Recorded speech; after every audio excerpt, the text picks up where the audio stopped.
They thought she was gone forever, cast out, erased, and humiliated. Years ago, a wealthy, powerful family had mocked and discarded their black daughter-in-law as if she were nothing, stripping her of dignity, ignoring her sacrifices, and branding her as unworthy of their name. But life has a way of turning tables in the most brutal and poetic fashion. Now, with silence in her eyes and power in her hands, she walks back into the very mansion where she once left in tears. Only this time, the laughter isn't theirs. The empire they built, the fortune they clung to, and the prestige they flaunted, now rest under her control. And the family that once despised her is about to bow. The world had always seen the family as untouchable. Their empire stretched across luxury hotels, exclusive fashion lines, and sprawling estates that symbolized not just wealth, but dominance. To the outside eye, they were admired, envied even. To be connected to them was to wear an invisible crown. But inside their gated world, behind the polished smiles and perfectly staged photographs, lived a cruelty disguised as refinement. She knew this better than anyone. When she first entered their orbit, she was young, hopeful, and radiant with dreams. She believed in love more than she believed in money, and when their son chose her, she thought she had found her forever home. The glances, the whispers, the cold pauses in conversations, they all seemed like minor hurdles she could overcome with kindness. She never imagined that her very existence, her very skin, would be the foundation of their disdain. At dinners, their conversations wrapped around her like sharp glass. Subtle digs dressed as polite questions, mocking smiles masked as concern. She endured them, believing that patience and loyalty would eventually carve her place at the table. She worked tirelessly to support their son, to fit into their world, to prove herself as more than the caricature they tried to paint. But no matter what she did, she remained, in their eyes, an outsider, someone unworthy of the family name. The breaking point came quietly, yet ruthlessly. When the marriage faltered under pressure, not from lack of love, but from the relentless storms of disapproval, they seized the moment. With calculated precision, they ensured her removal was final, humiliating, and public. She was forced to walk away not only from the man she once loved, but also from the life she had built with him. They stripped her of dignity with cruel efficiency. Whispers in the tabloids, anonymous sources leaking petty half-truths, lawyers dragging her name through the mud, all orchestrated to ensure that she left with nothing but the scars of betrayal. She became a ghost to them, erased from family portraits, excluded from business events, forgotten as if she had never been part of their story. But scars have a way of hardening into armor. While the family celebrated their victory, believing her broken, she found strength in silence. She built herself back up from the ground, piece by piece. Her journey away from them was grueling, marked with rejection, financial strain, and loneliness. But every hardship sharpened her resolve. She worked long hours, studied relentlessly, and forged connections outside their gilded world. Where they had expected her to remain discarded, she grew into something far more dangerous than they could have ever imagined. Independent, resourceful, and unshakably determined. Her path was not linear. There were nights when she cried until her body ached, mornings when self-doubt nearly drowned her, and days when she questioned whether she would ever escape the shadow of their cruelty. But she kept moving, fueled not by vengeance at first, but by survival. She understood what they had taken from her, but more importantly, she discovered what she still had, the will to rise. Time became her greatest ally. As the years passed, her small ventures began to grow. What started as a modest consulting role turned into ownership stakes. She was careful, strategic, and deliberate. While they flaunted their fortunes in the spotlight, she moved in silence, stacking wins like bricks in a fortress. Each decision was intentional, each step calculated. She knew better than to chase revenge too soon. Power required patience. The irony was not lost on her. The very skills she had once been mocked for, her resilience, her ability to connect with people from all walks of life, her willingness to work harder than anyone else, were the same skills that allowed her to thrive. She built businesses that cared for people, that provided opportunities, that flourished because she understood struggle in ways her former family never could. Still, their presence loomed like a storm cloud in her mind. Every headline that praised their wealth reminded her of the night she left their mansion in tears. Every glossy magazine spread that showed them smiling as though they had never harmed anyone reignited the memory of her humiliation. And though she did not live her life solely for retribution, she knew that one day the balance would tip. Because empires are never as invincible as they appear. Behind the pristine facades, their family was rotting from within. Greed eroded trust, arrogance blinded judgment, and their obsession with appearances created cracks in the foundation. They dismissed these cracks as minor inconveniences, unaware that someone was watching, someone who understood exactly where to apply pressure. She didn't need to strike yet. She simply needed to be ready when the right moment came. Her story was no longer one of a discarded woman, but of a rising force. And though the world did not yet know it, the stage was quietly being set for a reversal so complete, so poetic, that it would shake not only their empire but the illusions they clung to so desperately. For now, she remained patient, watching, building, preparing, because revenge, she knew, is not about anger. It is about timing, and when the time was right, the family that once humiliated her would be forced to face her, not as the woman they tried to erase, but as the one who now held everything they thought they owned. The years of silence were not wasted. While the world assumed she had disappeared into obscurity, she was weaving something far stronger than pity or sympathy. She was building a legacy. Each decision she made was like placing another stone in a structure she would one day reveal to the world. Her ventures expanded quietly, never flaunted but always growing. She started with small investments in overlooked communities, places that the wealthy elite ignored because they saw no profit in them. But she understood struggle, and she understood people. Where others saw risk, she saw untapped potential. The corner cafe owned by a single mother, the repair shop struggling under debt, the young designers shut out of luxury circles. These became her allies. Her philosophy was simple: elevate those who had been cast aside, and together they would rise. It was not long before whispers began to circulate. A new investor, anonymous but powerful, was buying up assets that larger corporations had dismissed. Hotels, retail chains, and struggling fashion houses all slowly came under her umbrella. Her companies grew, interconnected and diverse, thriving in silence. She avoided the spotlight deliberately, staying hidden in the shadows where no one could connect her name to her growing empire. And while she expanded, the billionaire family grew careless. Arrogance is a dangerous companion to wealth. Their belief in their own permanence blinded them. They hosted lavish galas, threw millions into meaningless spectacles, and treated loyalty as disposable. The son she once loved had remarried into another wealthy family, cementing alliances they believed would strengthen their position. Yet beneath the glitter of champagne flutes and designer gowns, debts were mounting, partnerships soured. A series of reckless ventures drained capital. But still, they laughed, confident that no storm could touch them. What they did not realize was that the same world they dismissed as beneath them was slowly slipping into her orbit. Her reach extended into industries they relied upon. Suppliers they underpaid found fair treatment under her.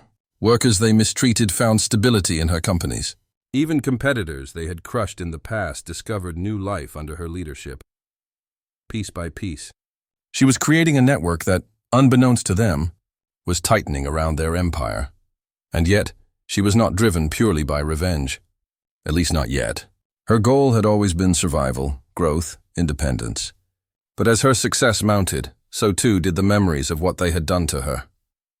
She would wake at night with flashes of the humiliation, the smirks, the cruel words, the cold dismissal. Those scars, though healed, still itched with the memory of pain. The world, however, began to take notice. Magazines speculated about the mysterious, silent mogul reshaping industries. Business circles buzzed with rumors of a woman who seemed to appear from nowhere, yet left waves of transformation behind her. Some said she was ruthless, others said she was visionary, but all agreed she was powerful. And slowly, inevitably, her shadow crossed paths with theirs again. It began subtly. A new competitor emerged against one of their hotel chains, a competitor offering better service, fairer wages, and drawing away customers in droves.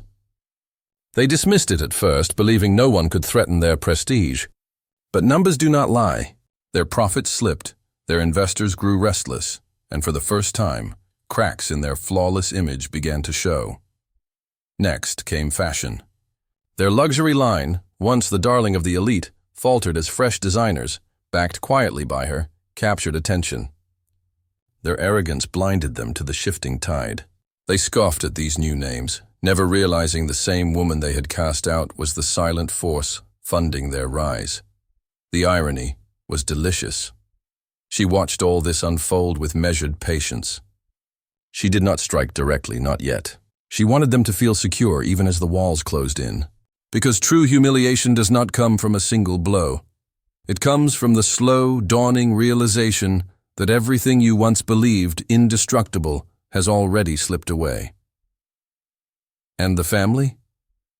They grew desperate. Meetings stretched late into the night. Arguments broke out behind closed doors.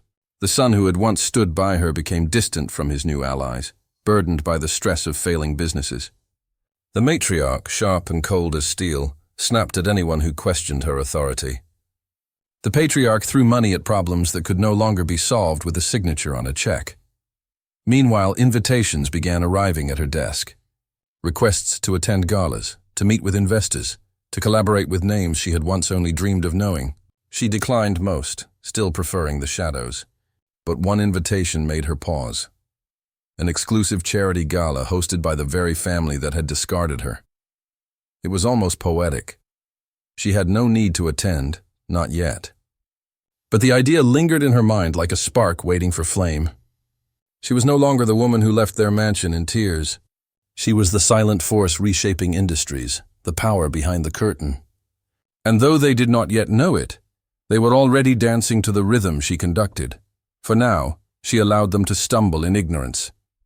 She continued expanding, continued building, continued tightening her grip on the industries that once fueled their empire. Her patience remained unbroken, her silence unshaken, because she understood what they did not. Revenge is not about anger.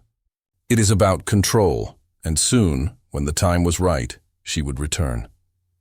Not as a discarded daughter-in-law, not as the woman they humiliated, but as the owner of everything they once believed was theirs.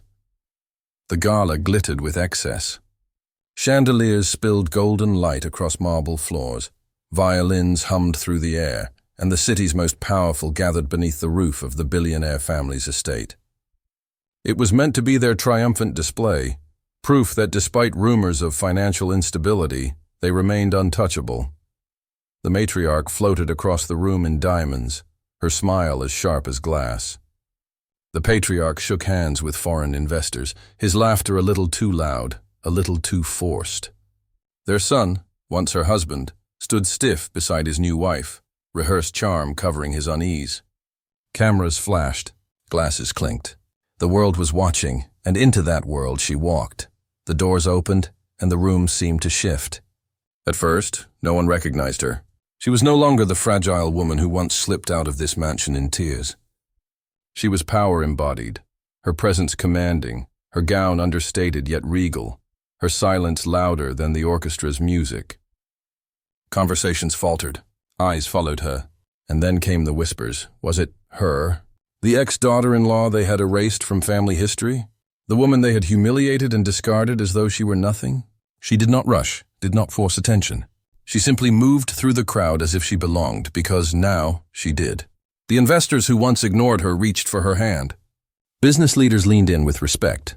Her reputation had preceded her, though the family had been too blind to see it. The matriarch's smile froze when their eyes met. For the briefest second, her facade cracked. She recovered quickly, but the tremor in her hand as she tightened her grip on her champagne glass betrayed the storm within. The patriarch turned pale, recognition dawning like a blade twisting in his chest. The son looked as though the ground beneath him had vanished, but she said nothing. She let the silence do the work. The murmurs in the room swelled, speculation spreading like wildfire. Guests whispered of her empire, of her mysterious power, of her undeniable presence. They realized, piece by piece, that the industries they admired had shifted in her favor. And slowly, the truth began to crystallize. The woman they had discarded now controlled what they had once owned. The host took to the stage, ready to announce the evening's keynote guest of honor, the benefactor who had rescued the charity from financial collapse, who had pledged a fortune to sustain its work. The family straightened, ready to bask in reflected glory.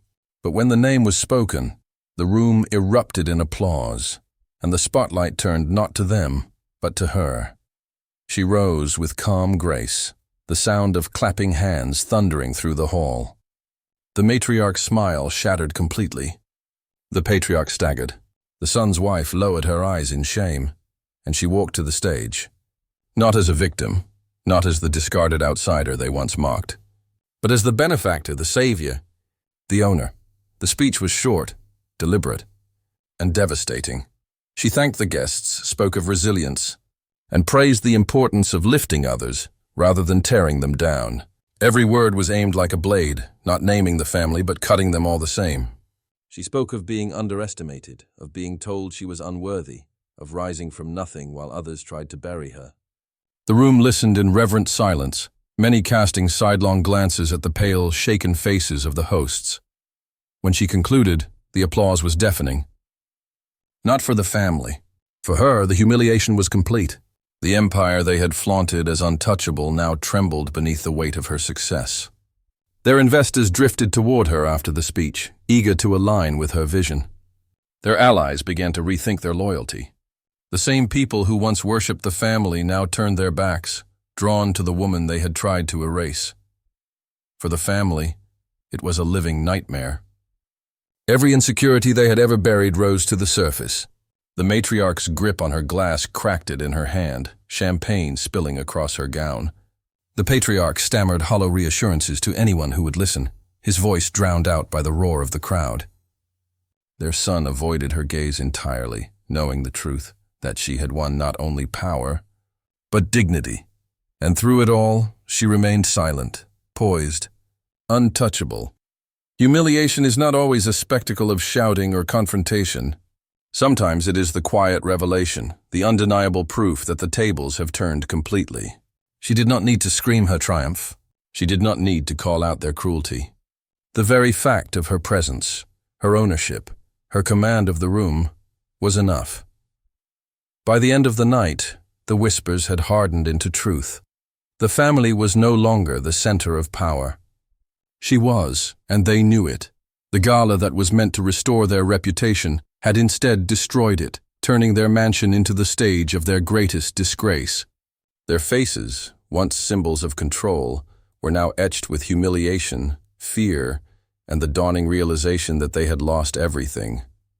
And she left as she had arrived, calm, silent, unstoppable. The empire they once mocked her for not belonging to was now hers, and the family that once looked down on her was left standing in the ruins of their pride, shattered under the weight of a truth they could no longer deny. Word count: 120. The morning after the gala, headlines screamed the truth the family had tried so desperately to hide. Photographs of the night flooded the media, the poised and regal woman at the podium, the thunderous applause, the icy expressions of the hosts as their empire crumbled in real time. News outlets dissected every detail, from the cracks in the matriarch's mask to the stunned silence of their son. The world had seen what they had fought to suppress. Power had shifted. Investors, once blindly loyal, now questioned their judgment. Calls that once came with offers of partnerships now came with demands for accountability. The charity, proudly announcing its largest ever donation, credited her for saving its future. The family's name, once synonymous with prestige, was suddenly whispered with pity, scandal, and thinly veiled mockery. Behind the closed doors of their estate, chaos reigned. The matriarch raged, her voice echoing through marble halls. She accused her husband of weakness, her son of betrayal, the world of ingratitude. The patriarch drowned in silence, chain-smoking on balconies, staring into the horizon as if answers would rise with the sun. Their son, who had once stood smug at her side, now felt the suffocating weight of decisions he had never truly made for himself. The empire was no longer invincible.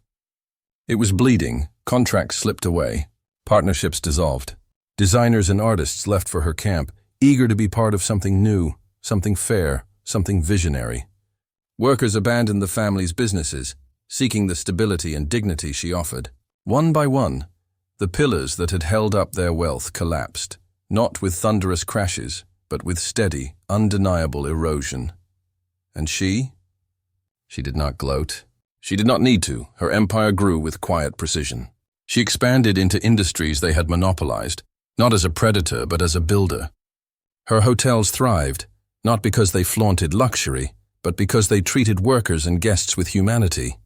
Her fashion lines soared, not because of her name, but because she lifted young designers who had been locked out of the elite circle. She became a force not just of wealth, but of influence, an example of what happens when resilience meets opportunity. She did not hide her past, nor did she flaunt it. In interviews, she spoke only of lessons, of perseverance, of the importance of dignity. She never named the family, but everyone knew. Her silence about them became its own condemnation.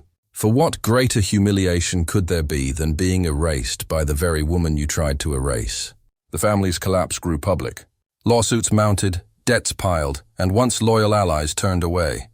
Their estate, once a beacon of wealth, was mortgaged and remortgaged, until even the walls seemed to sag under the weight of desperation. The son's new marriage cracked under the pressure, exposing the shallow alliances they had built. The patriarch faded into illness, burdened by failure he could not admit.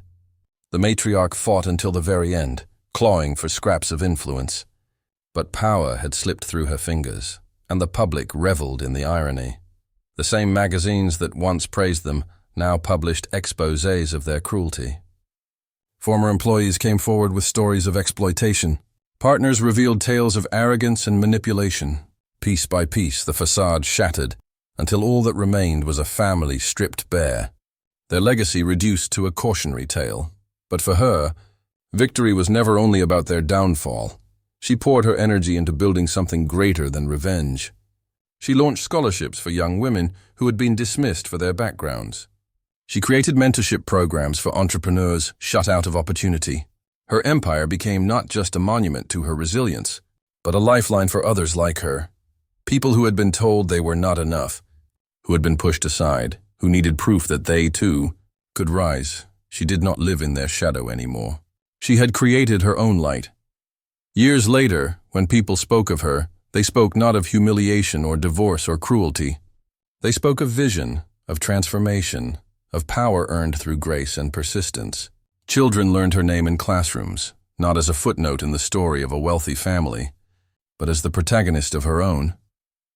And when she thought back to that night, the night she walked away from the mansion in tears, stripped of dignity, she no longer felt pain. She felt gratitude. For without their cruelty, she might never have discovered her strength. Without their rejection, she might never have found her independence. Their attempt to erase her had forged her into someone unforgettable. As for the family, their names faded from memory.